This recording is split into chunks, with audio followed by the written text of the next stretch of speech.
Welcome to another episode of Unsavory Fellow. My name's Nick James, and I'm here with my friend, Craig Blum. Good, damn. You have good memory. Good memory. Well, I haven't seen you, we were just saying, It's been a long time. probably like 15 years maybe, right? I would say it's probably, I think I saw you at the powwow in Palm Springs. Right. And my daughter was less than a year old. So probably about 6 months old. She's 23 now. Really? Yeah. And I remember that time because I was a single dad, Palm Springs in the pool, and I didn't know what a swimming diaper was. And I remember Dawn and April were like, "Oh, dude, you need a swimming diaper." I'm like, "I don't know what that is." And Right. I put my daughter in the pool, and the diaper went whoosh.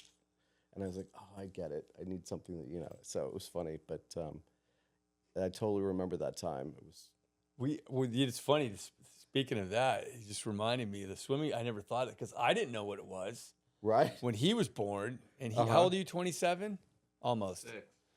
September, he'll be Doesn't 27. even know my age. Oh, dude. I know your ages. So he was maybe 2 years old, and we were down with Dawn and Ronnie and he was in the pool with me. We didn't have a swimming diaper, and he just took a shit in the pool. I remember. I go, "Oh my God," and you know, brown like this, and there was this log floating. Oh, that's And I quickly handed it to April, and I go, she goes, get it. And I go, "What do I do?" She goes, "Just grab it." And I remember I just grabbed it with my hand, just turned and threw it up. It was so that's embarrassing. Disgusting. That's disgusting. Then we just kind of moved the water now. Yeah. That's funny. That's so funny because it reminds me of a story when I was probably like 5 years old, and we went to some friend's house, and I was with my brother and our family, and the friends were out of town, so we were in their yard, and there was no access to the house, and I had to take a shit, and I remember like, oh man, and I didn't know how to swim, so I went along the rail of the pool, you know, and I went to the deep end, and I took a shit, and I went back to the other side, and it was just floating around, but everybody blamed my brother because he could swim and I couldn't swim. I was like, "No, that wasn't me. I can't get over there." Right. And so he was totally blamed for that, and I think it wasn't until recently that I told him that I did it. Really? Yeah. Recently. And so now you're married. I'm married. How long have you been married? We've been married 17 years and together 20. Wow. Yeah. And your daughter? My daughter's 23, so that was a previous marriage. Okay. So I've been married in sobriety 3 times. Oh, really? Yeah. So I didn't know that. Yeah. Wow. Yeah. And you've been sober for how long? Shit, 39 years. 39. That's crazy. It's so weird to say that because I don't even feel You're coming like up on a big one. I am. It's so weird. I don't feel like I'm even that old. Yeah. Well, you don't look it. Oh, I love you. How old are you? 61. I'm the same as me. Yeah. You look great. Yeah, thanks. Wow. And so what's funny, Craig, is how you came about getting on the show, right? Uh-huh. I was out with Dawn, my wife April, and her friends. Uh-huh. And we get these donuts, right? Uh-huh. That's what these are, right? Yeah. Okay. Just want to make sure of the weird. Okay. So I said, she goes, "What do you?" I said, "I think I'm going to get rid of the donut, the thing." Everybody's like, "No, you can't get rid of the donuts." I said, "I'm getting fat. I go eat these donuts a few times a week, even though I love them." And I said, "Well, I can't." She goes, "Well, then maybe you got to get different donuts." I go, "Where am I going to get different donuts?" And she goes, "What about?" Dawn says, "What about Craig Blum?" I go, "Why Craig Blum?" She goes, "He makes donuts." And I go, "He does?" Because I knew you were always doing some sort of business, Yeah. right? What were some of the... You were involved in all kinds of stuff. I was doing so many different things. So when I got sober, I was, what did I do? I was part of a construction company. You were? Yeah, I was doing purchasing, and I was kind of a beard for an Egyptian company. So I Okay. would be the one to go up to city council because they get the nice white Jewish guy up front, not the Egyptian dude, to try and get stuff passed.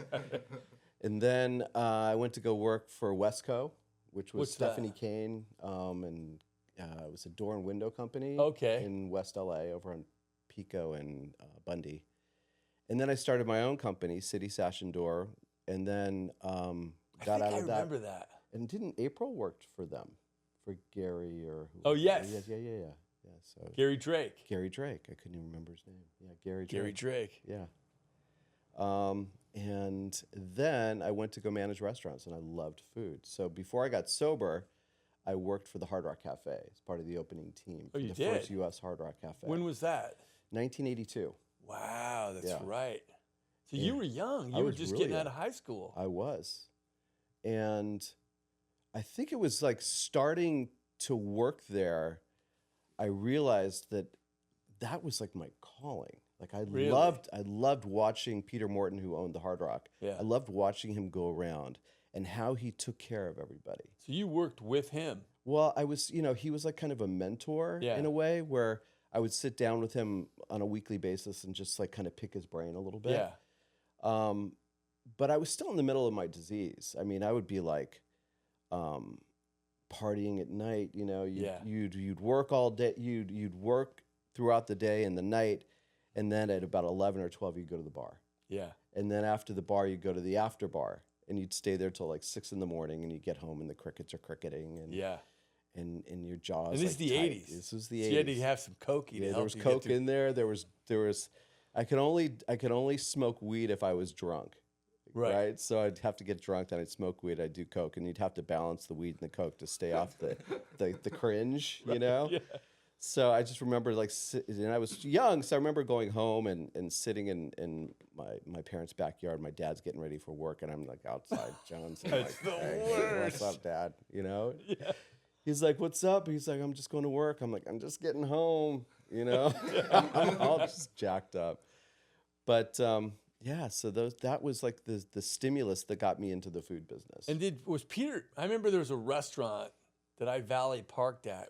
Was that Morton's? Yeah, the one on Robertson and Doheny, or Robertson and Melrose. And then was he married to Belinda Carlisle No. back then? No, that was the guy who did Sex, Lies, and Videotapes, was married to Belinda Carlisle then.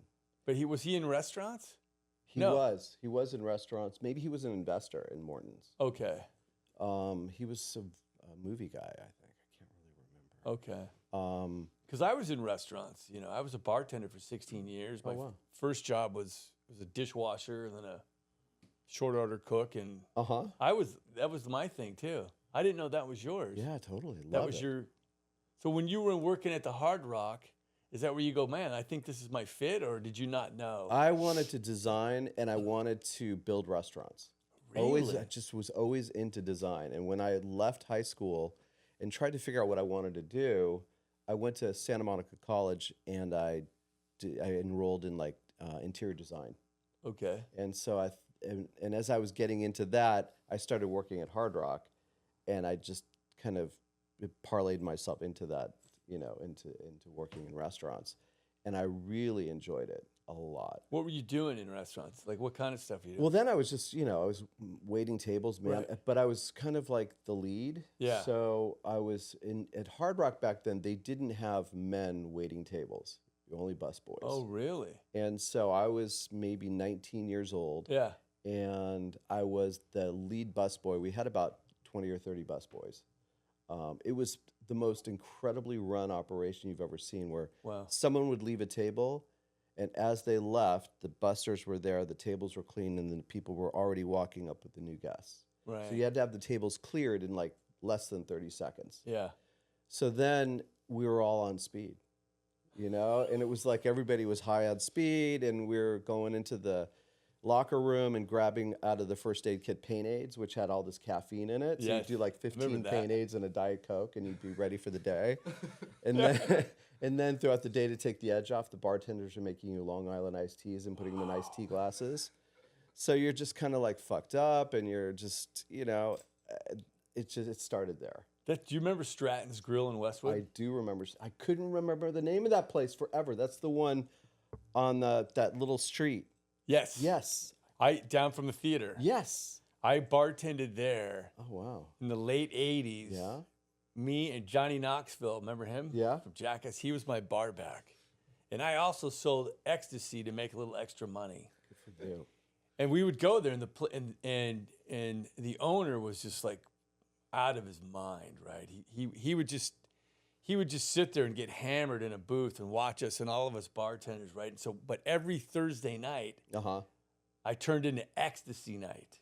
Oh wow! And the owner let me, and I would bring a bag. Owner let you oh turn into yeah, ecstasy he liked night. to party. It's the '80s, right? I love it. I love it. And I'd bring a bag of ecstasy, and I mean, I'm telling you, from him, the owner, down to the GM, all the bartenders, the busboys, the waiters. I remember going into the back kitchen, and everybody's flying on ecstasy. Everybody's high out of their minds. And everybody was complaining because no dishes were coming out. No clean glasses were coming to the bar. And I went to the back kitchen, and there's the little tiny Hispanic dishwasher. And remember the dishwashing machine where you just pull the thing down and it washes the glasses? He was just sitting there, and he was rubbing the machine, going like this. And I knew, I go, we're fucked. Everybody's out of control. And then it would just like shut down, and everybody would just party. That's hilarious. But that's how life in the restaurant business was back then. It was. I mean, you go in the manager's office, and there'd be like a line of Coke sitting on his desk waiting for you. Right. You go in and it's like you lift up the thing, and you knew that the Coke was under the thing, Yeah. And that was how we all survived in that business back then. And where did you go after the Hard Rock then? Like, how did you continue on? I left that. I was like, I got to leave here. And my sister was working for a TV show called Thick of the Night with Alan Thicke. Oh, yes. Fucking horrible show. Really? But I worked on it. So I'm like, I'm going to get into the TV business. On it. So she gets me this job. I'm a PA on the show. I didn't realize PA was like total shit ass job. So I go and I get this job as a PA, and I'm like super stoked. And I worked probably like 80 to 90 hours a week, schlepping shit around. Yeah. But it was kind of fun. I mean, I remember doing cocaine in James Brown's dressing room. Really? I remember driving Fee Waybill around for the day, and we just got stoned, And one of my jobs, that's so funny. And that one of the things I had to do was go to Gilbert Gottfried's house every morning and wake him up and get him to the studio. Really? Yeah. Hey! And he was the same, but I'd have to go to his apartment in Hollywood and pick him up and take him to the studio. And how long did you work on that? Felt like years, but it was probably like 3 months. Really? It was very short-lived, and I think life was starting to spin down at that point. And I was starting to just feel the residual of my drugs and alcohol abuse at that point. And I went from there. My dad said, "Hey, I'll give you a job." I worked in his bank. I mean, you couldn't find an absolutely poorer fit for me than working at a bank. And I show up on my first day of work there, and I'm wearing like some slacks and some loafers, no socks, and a like cool shirt. Very Miami Vice, And he's like, "Dude, that's not what you wear to a bank." And I'm like, "Well, that's what I'm wearing to a bank, Yeah. And I just, I kind of did my own thing and tried to keep it together for a few years there. And I just started getting... Oh, so you did work there for a number of years? At the bank? Yeah, it was... Sounds horrible. It was horrible. And I worked at the bank in Agora Hills. And that's when Agora Hills was like hills. Yeah. And cows. And it was like his bank was like a trailer out on Agora Road. And so I worked there, and then we opened a branch in Beverly Hills, and I remember I worked across the street. I lived across the street from the bank, and I would come to work probably an hour after I finished taking my last Quaalude. Wow. So I'd be like really fucked up. I'd like be standing at the door like this. Oh my God, at a bank. And so I was a teller, and when we had these sit-down tellers, I remember I'd be sitting at my teller station, and I'd be like nodding out. Oh, that's terrible. Oh, and it was just like, but I think like the woman next to me too, who was another teller, she was hilarious because she was always drunk. And it was just kind of like at your dad's bank. Yeah, it was a set of total misfits that were in this bank. And I got out of the bank, and that's when I started working for this Egyptian real estate guy, and I was his beard there. And it was at that point that things were really spinning out of control. I had been arrested for my first DUI. I was doing the DUI classes, doing everything I needed to do. And then after the DUI classes, I go to Stratton's, and we get hammered, right? I had to be there. I couldn't remember the name of the place, so now I know. What year was that? 85. Oh, I was there. Oh, you probably made the drinks. I probably did. I think I just explored a cure, I think is what it was. You know, it was like, it's like the big Isn't it funny how our paths cross? I know, right? There's a guy that I'm friends with in Florida, Stuart, this older guy, and we figured out he was a waiter in Westwood around the same time. Right. And, you know, everybody would go to each other's bars. And Stuart, we figured, would come to Stratton's, and I'd serve him drinks. That's amazing. A lot of people blame me for their... Yeah, I don't know if I blame you, but you were... It wasn't, because I was already on the way down by that point. Right. And then I just... Yeah, because you got sober what year? 85. Coffee? Yeah, sure. I don't have the cream, is that all right? That's okay. I can So then you go from there. I went to... so where am I? I went to these DUI classes, and I did everything they said to do. Everything except go to the AA meetings. I was not going to do those AA meetings. Right. Fuck that shit. Those guys are... I thought it was... You ever seen the Flintstones? Yeah. Right. Okay. So those dudes with those big hats, the poobahs. Oh, yeah. I thought Grand there was a poobah. bunch of old dudes with poobah hats on, and I was, I was like 22 years old, and I thought to myself, "There's no way I'm going there, no way." Yeah. So I basically did what a good alcoholic would do, and I just took the court request and put it under my bed, and just tucked it away for safekeeping. Well, meanwhile, I had a warrant out for my arrest because I didn't go back to court. I paid all the fines, I did everything, but I didn't go to my AA meetings. And at that point, I didn't even realize that I could have just signed the card myself. Right. I thought, they had like an official person doing it, And so, fast forward a couple of months, here I am going through Hollywood. I'm at Sushi on Sunset. I'm at the Tex-Mex place in Hollywood. Remember that place? Yes. Merrick's Tex-Mex. Which also was in the canyon. They had Yep. one, right? Which is where I got my ecstasy from, which is so funny. The guy that who was the dealer to me, the main dealer, worked at Merrick's Tex-Mex in the canyon. That's hilarious. How funny, see? See? Wow. We were crossing paths I know a lot. we were. I think if I really got into ecstasy, we would have probably crossed paths even more. I was into Quaaludes. I wasn't I into bet you we partied together. I'll guarantee it, because we're the same age. Yeah. And you went to Beverly High, I went to right? Beverly, yeah. Right. And where did you go? I went to Samo High. Okay. I got kicked out. Did you? Yeah. Did you go to extension there, or did you just get... Then I went to Olympic continuation with Ronnie, and then I got kicked out there. Oh, wow. Ronnie McGuire. Then I went to West Virginia, Oh, geez. and I got kicked out. West Virginia? And then I just said, fuck it, this isn't for me. Like West Virginia, the state West Yeah, Virginia? Morgantown, West Virginia. Wow. Up in 'Cause the I couldn't holler? go to school around here. Uh-huh. The only alternative we thought for me to have any kind of chance I had to drop a grade and go back to West Virginia. I had this idea that I'm going to play football still, and it was like, I was so deep into my drugs and alcohol, there's no way. But the idea was like, okay, I failed. I'd have to go back a grade Yeah. to West Virginia, start 11th grade, and I was just like, fuck Wow. that. I got in a fight with a couple guys within 2 weeks. And then No one gets kicked out of West Virginia. People escape from West Virginia. I know. They don't get kicked out. My mom did.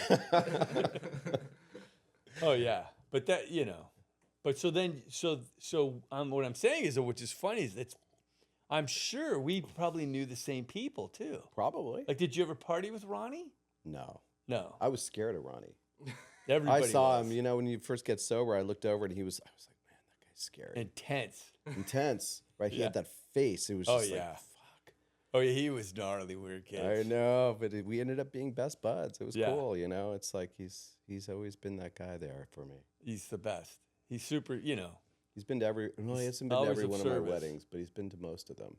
He's what? I was going to say he's been to every one of my weddings, but he hasn't. He's been to most of them. Jack Rosenbaum was to every single one of my weddings. But That's great.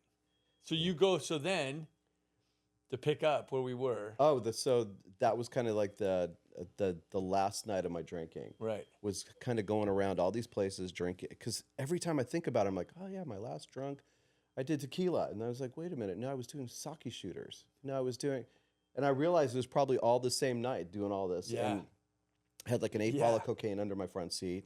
Right. And so I lived up in the Hollywood Hills at the time, and I thought to myself, okay, I just got to go home, man. And my girlfriend at the time, she was at home. And so I'm driving up Beechwood Canyon, and I look over, and I don't know if you've been in Hollywood, but it's like my car was broken into like every week.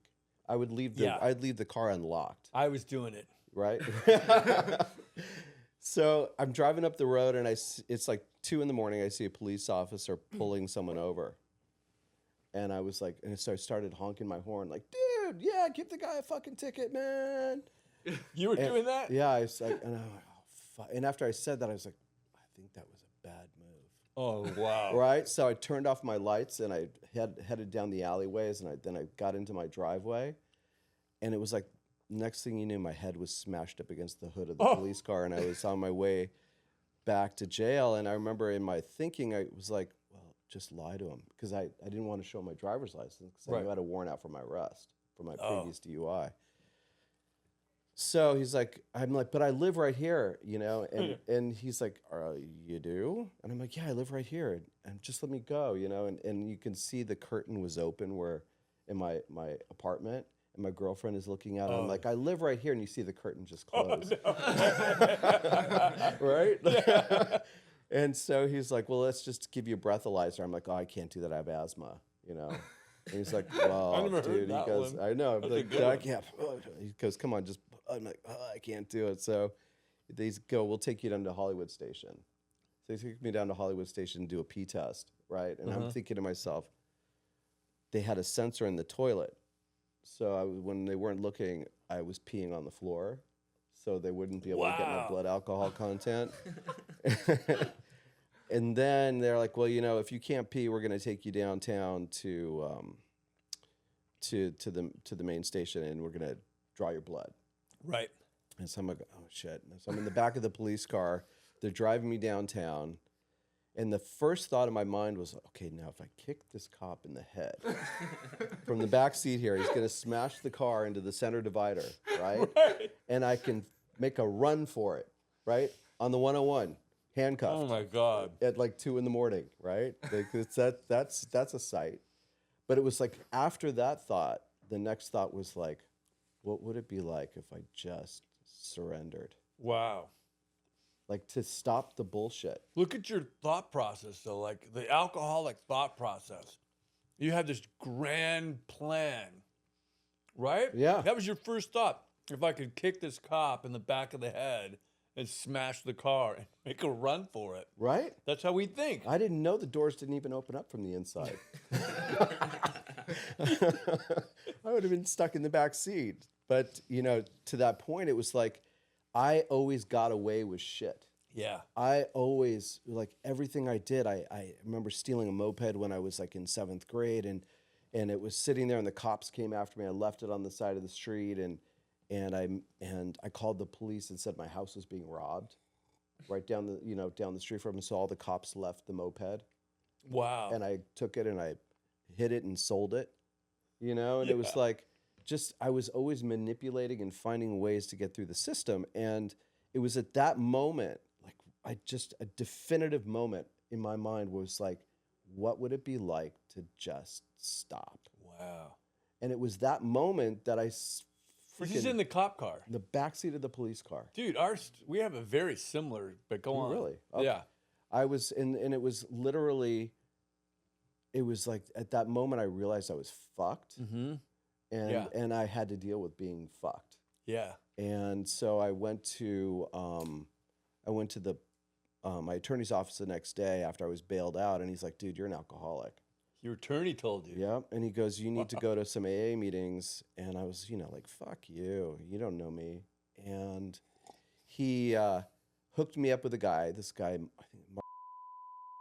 Oh my God. And Mark, I met him at a meeting at Brentwood, the Brentwood Men's Stag. Brand sponsor. Was he? Oh my God. He was Sean's sponsor. Sean Hazar? Sean Milliken. Oh, okay. Wow. I just threw Sean under the bus. I broke his anonymity. Yeah. Who You didn't hear about cares? that shit. Can you just like bleep that part out? Yeah. Yeah. Went to that meeting, met up with him, and it was like a bunch of old dudes. And I remember walking in, and it was like, oh my God, it was so different than I had expected. Yeah. Did you ever go to Kreiner's house for the Yeah. men's day? Was that the one on the beach? Mm-hmm. Yeah. I used to go to that. Did you really? Yes. So I felt so out of place. That was really hard Oh, for me too. I would go there and I would just... Yeah. Oh, yeah. These guys are super successful. Yeah. Their lives are huge. I remember holding hands to say the prayer, to pray out. And there was a guy, it was an attorney, Uh-huh. Ira. Okay. And I remember thinking, what am I doing here with all these super successful business guys Mm-hmm. and this attorney? I don't fit in here. I'm just a drunk with zero education, you know? Yeah. And then you realize, because I remember every week we'd go to it and they'd say, is there any newcomers? You know, Yeah. anybody coming, you know? And everybody would look back at this dude, Ira, and he couldn't stay sober. Wow. And that's when I went, oh shit, he's an attorney. Yeah. We have the same problem. Mm-hmm. It doesn't matter that he's educated and I'm not. Yeah. I'm staying sober for some reason. That's amazing. It's But true anyway. though. It strips away like all the judgment and everything. It puts people back in their place of just being people. We speak the same language. Yeah, I know. I think that's the gift that we've been given, is that we can be in a room of like a mix of like misfits that would never be together, and we're all the same, you know. And that. So you were in with. So then you're there. I went to that meeting, to the Brentwood meeting, and I was like, okay, this is really cool. And then I met this other guy, and can't remember his name, and he said, come tomorrow night with me to Cedars. Mm. And so you go from Brentwood Men's Stag to the Cedars CA meeting, which was like frick. It was like a party in Beverly Hills. It was sexy. It was fun. Remember And I was like, Rodeo? oh yeah. It was like, oh my God. Like I was resisting going to, Yeah. and this is, Yeah. and even though I found it, you know, so attractive, still found it really hard because I felt so insecure. Mm-hmm. And I was still just getting to the point of admitting that I was an alcoholic. Yeah. And so I remember I would go to, then I went to Brotman. Mm-hmm. And it was at that meeting that I started talking to people. And there was this one woman, we call her the Duck, Diana, and she was there. And I remember we were, you know, was saying the Lord's Prayer to keep coming back at work. And I would always be the freaking dude out the door. Right. First one to my car, out there, you know. Don't have to talk to anybody. And then I would think while I'm in my car, man, you shouldn't have run so fast. You should have stayed. Yeah. And so I remember keep coming back at work, and I was ready to leave, and she wouldn't let go of my hand. Wow. You know, and she's like, "Hey, I want you to come meet my boyfriend." You know, and Brett, and I became friends with him and Freddie and all these people. It was and Michael Freed and like we just like it was all a group, you know. Yeah. And I felt like for the first time in my life, I started to just kind of feel a little bit more comfortable and part of something. And that it was a game changer. At that point, my life completely changed. And then at that point, were you still at the bank or not at the bank?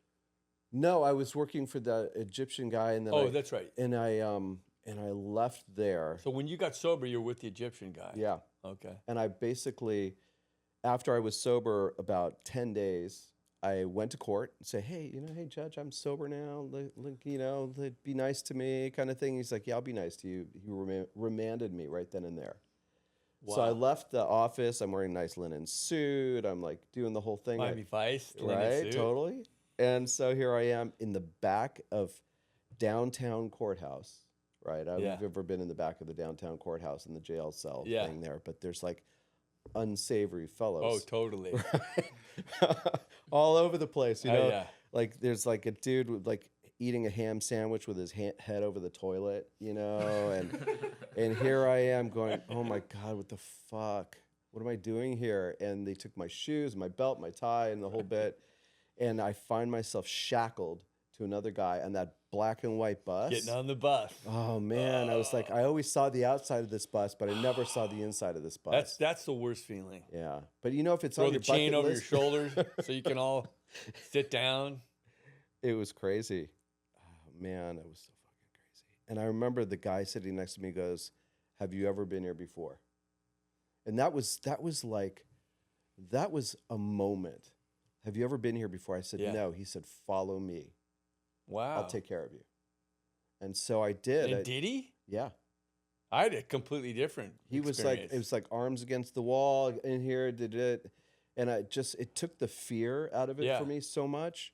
I was still terrified. Yeah. And LA County was just terrifying. There's no word gnarlier to me. Oh my God, it was terrifying. That's like the LA County Jail is like the holding spot for all criminals. Yeah. Murderers, whatever. It was like, what are you in for? I mean, they said I killed my girlfriend. I'm like, oh my God, dude. What are you in for? It's like, gotta make up some shit just to get some street cred here, you know? But I remember it was like, after a few days, it was, I'm sitting there playing cards in a jail cell.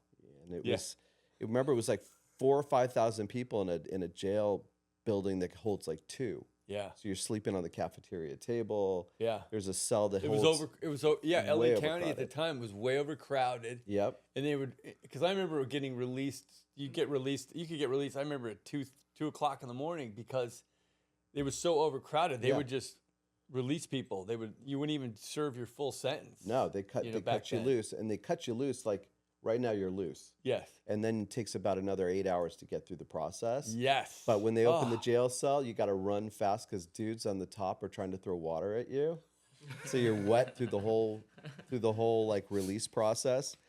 So man, you've never seen anybody run. It was like I was like the white Jewish lightning running through the whatever the holding cell. But you're not sober in there at the time. I mean, I was sober. You were. I was like 10 days sober at that time. Okay, so you were like in. I was in. I was you paying went in my dues. sober. You were like going, wow, that's gnarly. And I remember looking down, like, what am I doing here? I actually started laughing. I looked at my shirt. It said LA County Jail. I'm like, what the fuck? Did you question? Did you question like sobriety at that time? Because I wasn't sober, when I was getting arrested. But I think I would have maybe even questioned. I got 10 days. This doesn't work. Yeah. I'm in fucking jail. That's funny because I had a totally different experience. Really? I had 10 days of sobriety. There was a moment that came over me that just said, if I stay sober, I never have to come back here. Okay, so you were just committed. I'm just like, if I can get through this. I never have to come back to this place. And the irony is that the actual arrest that I had, which was in front of that apartment building, that was postponed to go to court for another 6-9 months. Oh wow! And so I had to keep going to AA meetings and look good. So it's like in that period of time, I was fully committed to being an alcoholic. Yeah. It came, it sunk in. Yeah. I was there. I was in the program. After those 9 months, and I had to go back to court, I still had to do time in jail. Yeah, but I did time in jail, and what was interesting is I got to choose the jail that I got to do time in. Oh, really? Yeah, they let me pick a jail. So it was like, I remember sitting on my phone calling around to jails, hey, can I do time in your jail? And they're like, nah, sorry. Or there was some that they would charge you. So funny. It's like $60 a day or something like that. I'm like, no. And I found this jail in Glendale. That was what I could do time in. And I remember Rosenbaum drove me out there. And I remember I had my bag of underwear and a toothbrush and a couple of T-shirts. And I remember going out there, and I don't know if you've ever been in the car with him, and he rides the bumps along the freeway and the hairspray flying in your face. But we arrived in his little convertible, and I remember remanding myself into jail. And I was like, I don't know, man. It was the weirdest experience. And it was like the LA County experience was like, it felt to me like punishment for the shit that I had done in my life. This experience felt to me like giving back, being of service, because I was a trustee in this jail, and most of the people that were in there were there because of drugs and alcohol. Right. So I was able to really carry the message to all these. There's some weird ass people in there. But I was really able to carry the message. And one of the ways that happened was there was visitor days once a week. And I remember sitting in the visitors room, and there were probably about 20 or 30 people in there. And I would say 28 of them were there to see me. Wow, and people were like, who are you? Wow. And it was all people from AA that came to like be there. Yeah. And it was the coolest experience. It was like through that experience, people questioned who I was and what I was doing. Yeah. And I was able to share the message of what I had been through. See, if I think too, like if I would have come across someone like you doing that, that would have made a world of difference for me. Because then you have hope. Yeah. You go, okay, this is working for this guy. Yeah. Something's working. These other clowns that I'm in here with, obviously not. Mm-hmm. But you're getting somewhere, you know, as the trustee. You know what I mean? Yeah. You're almost like a light at the end of the tunnel. This dark, dark tunnel. Totally. It was interesting because most people that are in jail, it's like, you know, I didn't do it. You know, Right? They're all innocent victims of like being accused of Yeah. something they didn't do. Never you know, did. trying to think of ways, and that was me. But I feel like at that point, I was no longer a victim. Well, you know, it's funny. I was saying, like you in the back of the cop car. I remember I got arrested in the Palisades. Mm-hmm. I always say I always had warrants, right? Uh-huh. Always had warrants, and you'd go to jail, and you'd get time served, and then you'd come out clean, and then you'd rack up more doing bad stuff. For you. But I remember being in the Palisades, Mm-hmm. and I came out of the gym, still trying to look good though, right? Right?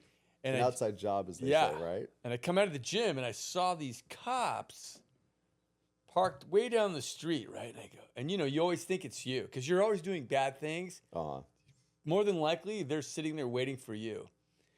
And so I looked, I go, fuck. And I knew I had stolen license plates on my car.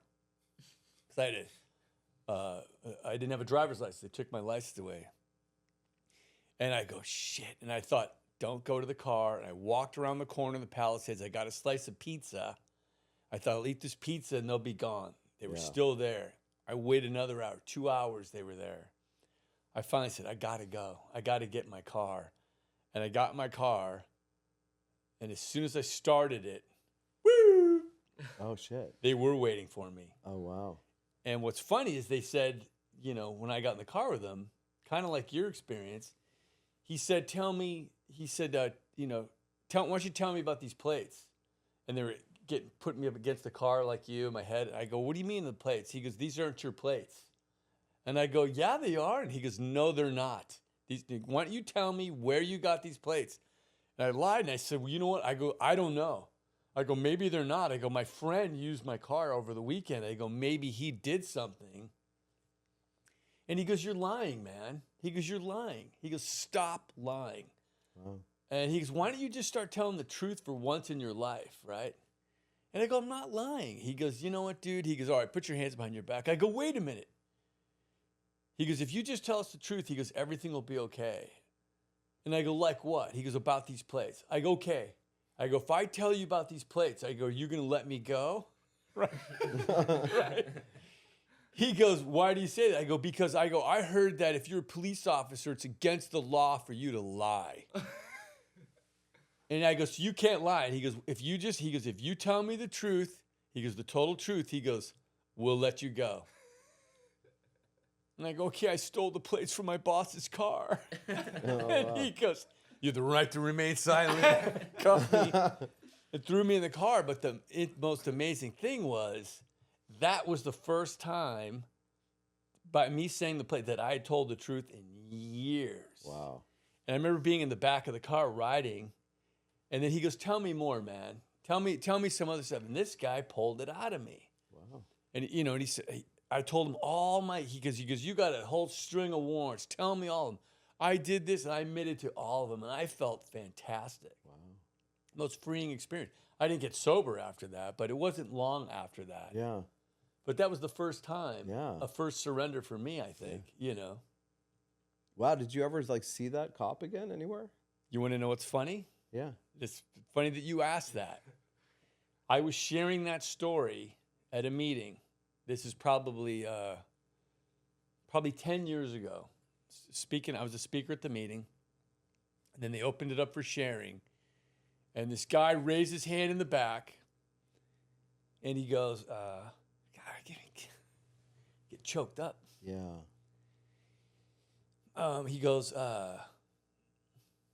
He goes, my name's, he goes, my name. I'm an alcoholic.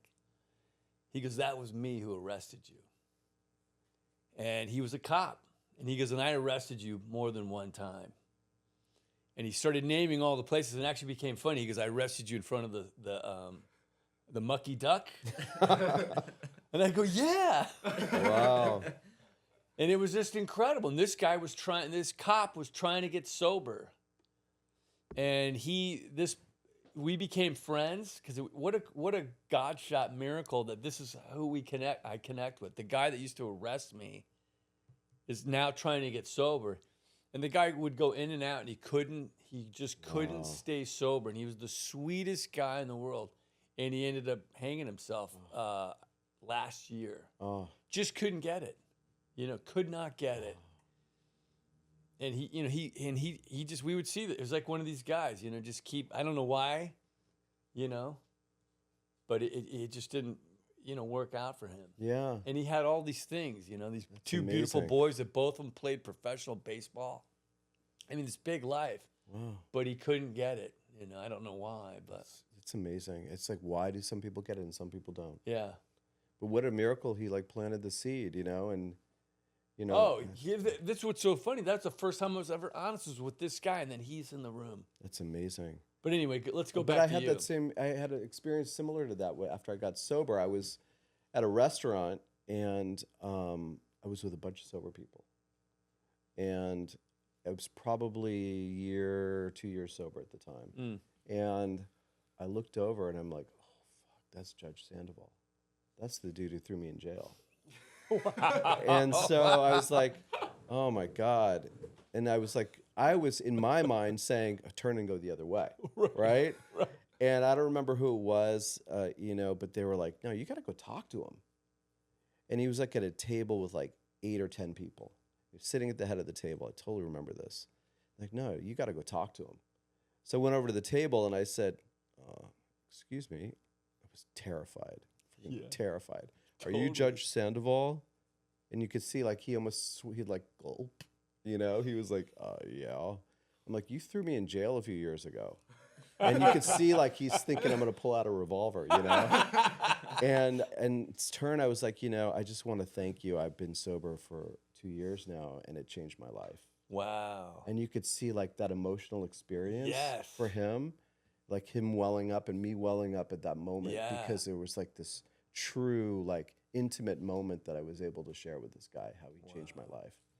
I never ever saw him again, but it was like, wow, just to face that experience and not feel like, oh, you threw me in jail, you fucker. It was like, I was grateful for that experience and how it changed my life. Oh yeah. So then from that point, where are you now in your?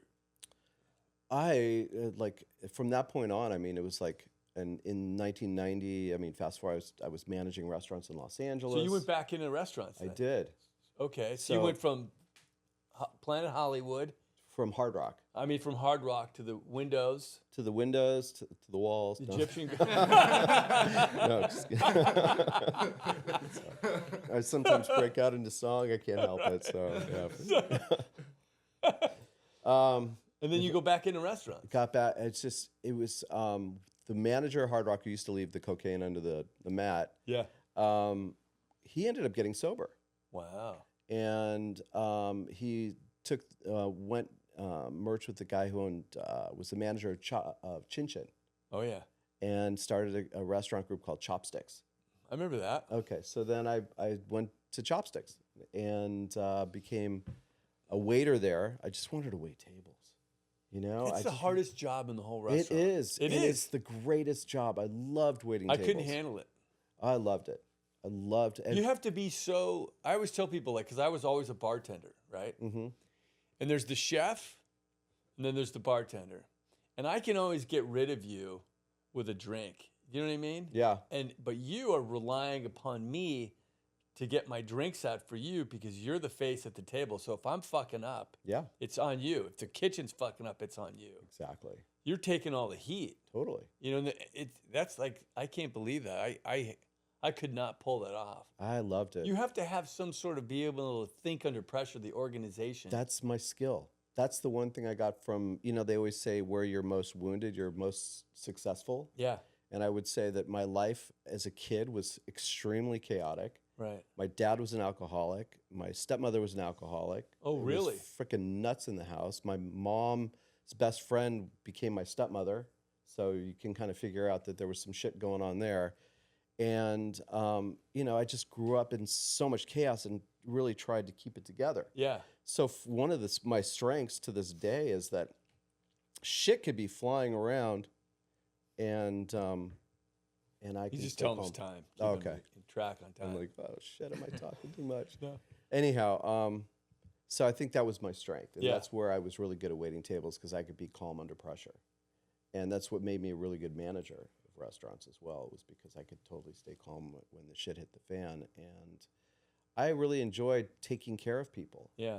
There was something that was really satisfying for me around that, and I loved Chopsticks because there was so much infrastructure put into the core values of the company. Yeah. The restaurant group kind of imploded because of ego, Mm-hmm. but the What do value, you mean ego? they just got ahead of themselves. Okay. They were, we started on Melrose. It was a huge success. And I think that most of the restaurants after that we opened were just bad decisions, bad placement, and everybody was always one or two restaurants ahead. Yeah. No one really cared about the one that they were about to open. Right. They were right. thinking about, we're opening in Piccadilly in London. We're going to do this and that. It was grandiose. And it just fell apart. Let me ask you this, just because of time. I want to, because I'm really excited to ask you about this. Okay. Interested, because I know you. If you've tried so many different businesses. Yeah. Right. So many. And can you name a few before we get to the donuts? Yeah, absolutely. I started the window company Right. with Gary Drake. Right. That fell apart, but that was good. And then I opened a restaurant in Hawaii, Okay. Which was what? Pizza Fresh and Cafe. Okay. So Lifelong dream since I was a little kid, wanted to open a restaurant in Hawaii. Right. Did that in my mid-20s. And then I moved to the Bay Area, opened up I wanted to open up another pizza place there, and I couldn't find real estate, so I ended up taking my recipes for making dough. Somebody said, Pizza dough? Yeah, pizza dough. Right. And turning it into a par-baked pizza crust and selling it in supermarkets. Wow. So it started where I was, somebody said, your pizza crust is really good. You shouldn't just give it away as you're testing it. Sell it. So I sold it to like some local businesses. And it parlayed into like the Crowne Plaza Union Square in San Francisco, then all the Hyatts, the Marriotts, the Westins, all of San Francisco hotels were starting to buy my Wow. pizza crust. And I would load it in the back of So my it's car. working. It's totally working. And then I took on a partner. We turned it into a nationally distributed pizza dough throughout the country, John Doe. And and it was like it took on a life of its own. That's awesome. Yeah, it was really cool. So cool. And then what happened to that? I sold it, and then the guy who became my partner that I eventually sold to, his dad invented surgical staples. And at the time, his dad was like, I don't want to invest any more money into it. So if you understand like the CPG world, it's really challenging to really get a product skewed into a supermarket and make it successful. You have to have a lot of money behind it. So that ended. My daughter was born. I had some money. I didn't do much. Bought a house, fixed it up, tried to figure out what I wanted to do next. Yeah. But there was always a fascination for me around food trucks. Loved food trucks. I thought they were the coolest thing. And this was like in early 2000s before they were even sexy. Yeah. I thought, that's amazing. You can take this thing out in the middle of nowhere and like have an incredible meal. And I remember when my daughter's mom and I got married, we hired the In-N-Out Burger truck to come out there. Right. So I was totally fascinated with that. And so fast forward to, like 10 years or so, I remember saying to my wife, my new wife, Kim, who I'm married to today, I really want to do a food truck. She's like, and she said, oh, yeah, do it. Go for it, And I've, first of all, there weren't many people in my life that ever supported what I did, Right. And so I was like, all right. And I started to research that industry and get more fascinated with it. But the more I was looking at, like, what do I sell off this truck? I wanted to do pizza because I knew it, but I couldn't make the numbers work. It was really You had from the time somebody ordered till the time they picked up their food, you got 52 seconds to get them their food before it becomes a problem. Wow. So it's like womb to tomb, 52 seconds. You want to get people in and out as quickly as possible. And so I'm doing the numbers. Next thing you know, the truck is going to weigh like 5,000 pounds. You need an oven that's, at 800 degrees. And I'm like, this isn't going to work. But if it doesn't work, I think what I really want to do is donuts. And I just remember there was this moment of like, donuts taste like shit. So how do you make donuts? Especially these, I'm by not the going way. to talk about these things. No, they're not bad. They're not bad. I mean, this was my go-to as a kid. Yeah, that's the main in Dylan. That's This our was jelly. my jam. But I got to tell you, this red stuff in here, it's really scary. Is it? Oh yeah, but it's really Well, good. I have a special tie to this donut shop because this donut shop I grew up going to as a kid, and the gal who ran it was this. She's older. She's like in her 30s. I was in junior high. She used to strip for me in the back kitchen nice. where they made the donuts. Oh. So I have this sort of So love. did you like have the donut and she was like doing the strip tease and you're like, Oh, she would let me eat all the donuts I wanted. She would lock the door. I'd help her clean up. I'd just stuff my face, fill a bag with donuts, and then we'd go back in the kitchen, me and my buddy, and she would stand on a white bucket and strip for us. It was awesome. wow. Special time. Well, it's funny. 'Cause 70s. Is this the same place, DK? Yeah. I think we were on the Food Network and I think they were on the Food Network too at the same time. Oh, really? But let's go to your donuts. Okay. So I decided donuts didn't taste very good. I spent about 2 years researching recipes. And I had somebody helping me do it. And we found this book. And it was from the 1920s. And it was a book it was more of a narrative book about the story of these families and what they do. And there was a part where they were talking about going to church. And the moms would be home making donuts. And they'd use the mashed potatoes from the night before. And they would put it in the dough. And they would.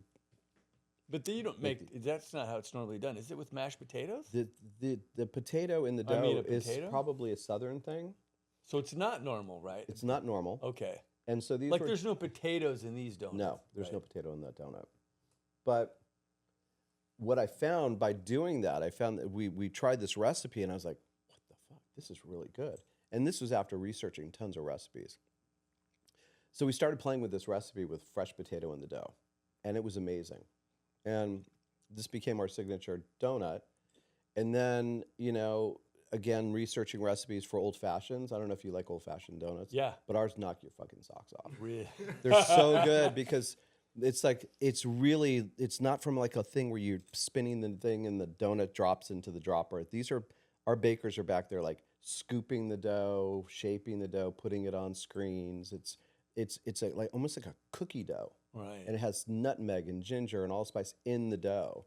And has this incredible flavor, but it's fluffy and crunchy and cakey. Crunchy. And we make all the jams, the jellies, the curds, the custards, the icings, everything from scratch. So every Aspect of it, even our flour mill I've used for over 20 years. Wow. Yeah, these are guys out of Utah. They taught me a lot about like how to bake and use these products. It's a game changer. Can you actually make the donuts yourself? Can you do it? Yeah. You'd have to, right? I mean, I do, and also I'm a dyslexic baker, right? Which you can't be a dyslexic baker, right? Because baking is such a science. Right. So I needed to hire people that can actually do that, and I also have ADHD, right? So it's like the patience to go through that process. Did you take these donuts now and go for is this for the trucks? I decided I was gonna do a pizza truck, and I remember calling my wife. I said, Kim, you know what? I'm not gonna do a pizza truck. I'm gonna do a donut truck. She's like, cool. And do you make the donuts in the truck? No. So we had to find a brick and mortar to build to do our donuts out of. So fasting forward, took about 2 years to get to this process. We found a truck. There's a builder down here in LA that built the truck out for us. Took about a year for him to build it. And we're about 4 weeks from getting our permits and opening, and Apple reaches out to us because I had a splash page up, and they're like, oh, we want to hire you guys to go do an event for us for iTunes. And I'm like, fuck. I'm like, I aspired to do Apple, but I didn't think they'd be my first client. Right. So I'm like, okay. I said, dudes, I'm so sorry, but I am super booked up for the next 4 weeks, but I can squeeze you guys in then if you want. And they're like, cool, okay. So I squeezed them in as our first client 4 weeks later, and we did an event for Apple. And it was like, wow, this is really cool. And Wow, so that's awesome. what happened after that was like 4 days later, I get a call and somebody's like, we need 1,000 donuts for Salesforce.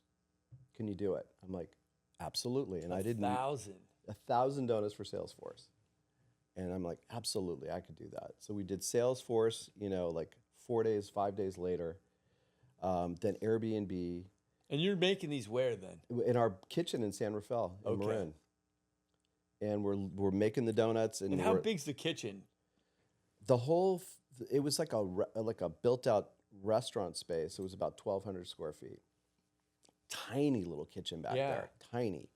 And we were trying to keep up. We didn't open the front of the shop, so it wasn't open to the public. So you're just back there We're making donuts. Yeah, we're loading the truck. factory. We're getting it out, figuring out what we're doing, going back, tweaking, getting, and this was a process for about 6 months until, Kim said, you guys got to open that shop. And how's the response to the donuts at the time? It's been amazing. Like when you first got out there, like let's say the Apple gig, what was their response to the donuts? Everybody has always been very, very positive in their response, and the product itself has always been an iteration.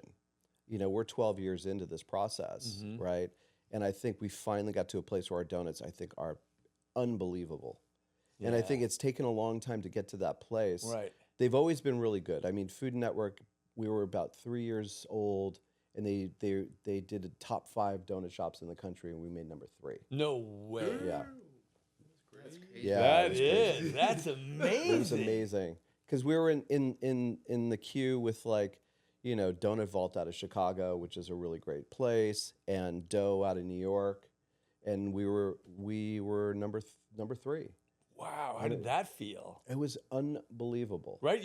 Listen, you're going through your whole life as this entrepreneur, trying to find a way. Yeah, and your love for the restaurants, which is that's one of the toughest gigs to survive, right? Yeah. It's the restaurant business. What is it, like 95% failure? Oh, at least. I mean, it's a little bit more, about 10% success rate. Yeah, and then you get in, and all of a sudden you make number 3 in the country. That had to be amazing. Without any promotion. It was without promotion. This was just word of mouth. And now you got something amazing. It was. Right? I knew it before we opened the door, and I liken it to, you surf, right? Yep. Okay, so I always Look like at it. me, I know, right? So I liken it to being in Malibu, right? Right. Everybody's at second point. You're out at third point. Yeah. And everyone's like, it's not breaking out there. Right. So you're just like, you take the gamble. You're out at third point, and then suddenly you see the wave. Big fat ride. And you know it's your fucking wave. And that's how I felt opening Johnny Doughnuts. This is my fucking wave. I got this, and no one is here with me. And they can't get here because I'm already on the wave. Right. And it was like this moment of clarity of like, fuck, I've been working my whole life, busting my ass, trying to find something where I could offer my services, Yeah. And here it is. Here it is. And it's like I had to pinch myself. Like, Yes. dude, is this real? And that's how I felt before I even opened the shop, like because of the response of people loving donuts. Yeah. And as it's come to fruition, it was like in the first few years, we were like Food Network reached out to us, Eater reached out to us, Chronicle, like we were in so many different write-ups. We were named top small business of the year by the state of California. Oh my. In 2015.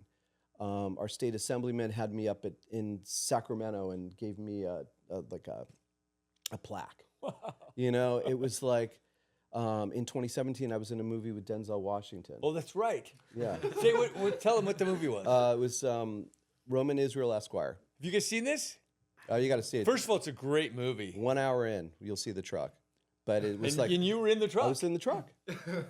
But you'll see and they picked up the truck and they brought it to Venice Beach. Right. And we did the scene right there in Venice Beach. And you're in the scene. I'm in the scene. That's amazing. Denzel's sitting right there. I'm like, dude. And it's Wait, did funny. you have a scene with him? I was in it. He was ordering, but I didn't get to talk. But he ordered from you? He ordered from the actor who was next to me. I was kind of the order filler. Okay, but you could say that you did a scene with Denzel I did Washington. do a scene with Denzel Yeah. Washington, and you can freeze I the have frame it. for that like 1 second. You know, you Yeah. can see me and this actor and Denzel's fluffy head from the back. Do you have a picture of that? I do. Do you have it up? You should have it up in should your have it shop. up. I don't have it up at the shop. Oh, I have a picture man. up at the shop of Denzel sitting outside our truck, That's great. and the crew and the camera crews and everybody around the truck. Oh, I'd That put was my it face was in really there too, freaking though. cool. It was really fun. Now with AI, I could do anything. You know. Right. So that's amazing. Yeah. And so now, where are you now with it? What's happening? The business in the last 6 months has really taken on a whole new life, and I've been spending the last few years trying to figure out how to adapt to this crazy environment. Anybody who's in the restaurant business right now is really suffering with the fact that costs have gone up and labor is insane. And so I sat there for a while, about 2.5 years ago, saying to myself, how am I going to make money in this business? Yeah. I have been busting my ass now for 10 years, and I don't know how I'm going to make any money in this business. And it was like a moment of clarity of like I flashing back to my pizza dough, which Yeah. you used to make, par bake, and freeze and Okay. sell. And I'm like, well, what if we pre-made our dough, cut the dough fresh into shapes, and then froze it, and then distributed it to our own shops. And that's the process I've been through the last 2 years of learning how to do that and making the product actually even better than it was before, and then finding like the best way to distribute it. And so now we've built a central kitchen in our first shop, which we've taken over all the square footage there, and we're in the process of actually moving into a bigger facility, but allowing us to produce more. And then all of our brick and mortars now will have a smaller footprint. So now our real estate costs will go down. Okay. Our cost of acquisition for new shops will go down. It'll allow us to be in airports, smaller footprints. Wow. We have our newest yeah. shop opening in a place called Santana Row, which is in San Jose. It's 590 square feet, tiny kiosk. We have another one opening, hopefully same time, up in Napa, and that's gonna be about 400 square feet. So we've figured out a way to do this. What about here? And then In LA LA? is next. LA is next. We will be down here. We will be down here Yeah? the next year. We'll start opening some shops down That's here. so amazing. Yeah, we're already looking. So if you see any small little 500 square foot spots This is anywhere, probably, how big is this? this would be an awesome spot. I would just put a little walk-up window right there. You know? Wow. Yeah. So what, now that you have all this going, how do you keep, you've got all the success, you've got all these stores opening, right? Yeah. How are you maintaining your serenity and also being of service, Well, I think the model of my business is really the principles of the program. I don't know if I can say A or not, but it's the principles. It's Yeah. really being of love and service. Yeah. The back of the sweatshirts that all our staff wear say, sharing the love. And it's really about the ability to reach out and create a sense of community. And what I realized over time, and it pretty early on, was that donut shops were created, and it was always a place, and everyone has a story. You told me the story of the stripper in the back giving you DK's donuts, right? I have stories of my mom getting me these donuts when I did something great, Yeah. and it was always a very special time for me. Right. And everybody has a donut story. You're And right. it's a sense of community. It's a sense of like nostalgia. Yeah. And it's built into the core values of our company, which is about joy, over-delivering, nostalgia, history, all these things that come together to create that experience. And I believe that's how I'm able to take what I've learned and bring it to the world in a way that's like bringing back that sense of like community. Mm-hmm. And I love that. I love going into shops and seeing people that have been coming in weekly for 10 plus years. Right. What It's about, amazing. what do you have any kind of like a routine? I always like to ask, like you keep your, like when you start your day, how's your day start in the morning? Do you have anything? Do you work out? Do you meditate? You know what I mean? What's that look like? It's funny that you say that. I try. Like meditation is really hard for me. Yeah, me too. Really hard. And so I'm always working at having that, at least that moment. And it's it's with the cup of coffee to sit there, try to be quiet. It's like just taking a moment and gathering my day.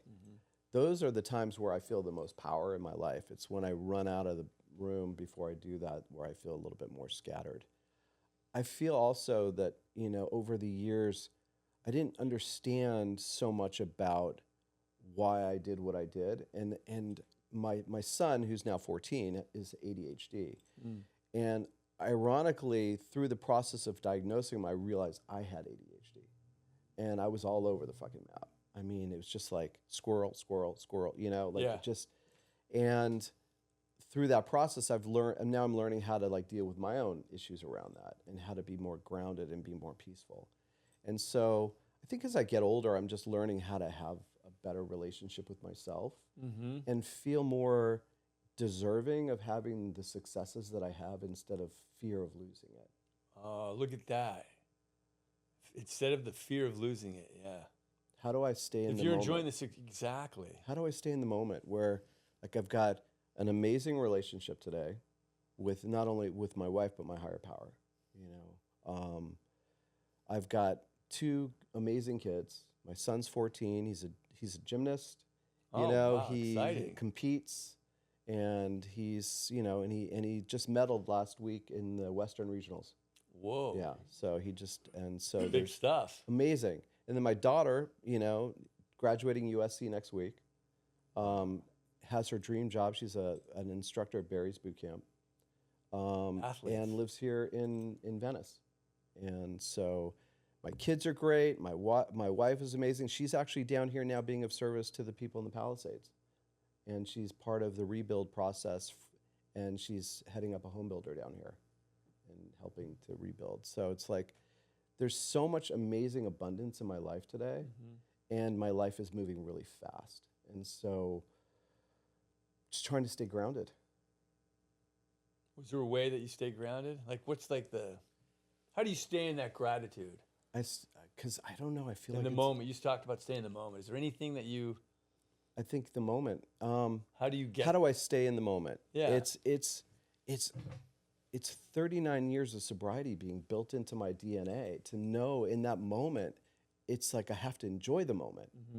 And I know that when I don't enjoy the moment, it goes away. And I don't know if you've had this experience, but I'm like looking around going, fuck. Like, so I say I'm 60, or 61, and it's like, did that just come out of my mouth? Right. It's like, I just remember being in my 30s. I remember being in my 20s. Yeah. And it's not like the olden days. It feels like just recently. And it's funny how quickly time starts to pass. And so there's an appreciation for today for me. And because we're not guaranteed. That's right. I always thought, like before, and I'm sure, we've all had that experience of invincibility. And now it's like, this is real. And I want to enjoy it. I want to get to a place where I can build this company up and then let it grow on its own and have a life and be able to spend time with my family and just enjoy and give back in different ways. Awesome. Yeah. How about that, fellas? Pretty sweet. Did you learn something today? Did you? Craig, that was great, man. Dude, thank you so much for being on here, my friend, my guest. I love it. Thank you so much for having me here. It's Johnny Doughnuts. Johnny Doughnuts. Look for us in San Francisco, Marin County. We're at the Marin Country Mart, which is similar to the Brentwood Country Mart. We are in Santa Rosa and soon to be Napa and San Jose. And soon to be Los Angeles. Yeah, right? So, yeah, amen. Well, there you go, we need man. some really good... I mean, what makes us different is, they're classic donuts. We're not trying to be bougie. We're just trying to be good. Awesome. Well, another savory conversation on Unsavory Fellow. Amen, my brother. buddy, Craig Blum. Thank you, Johnny Nick. Doughnuts. Aloha.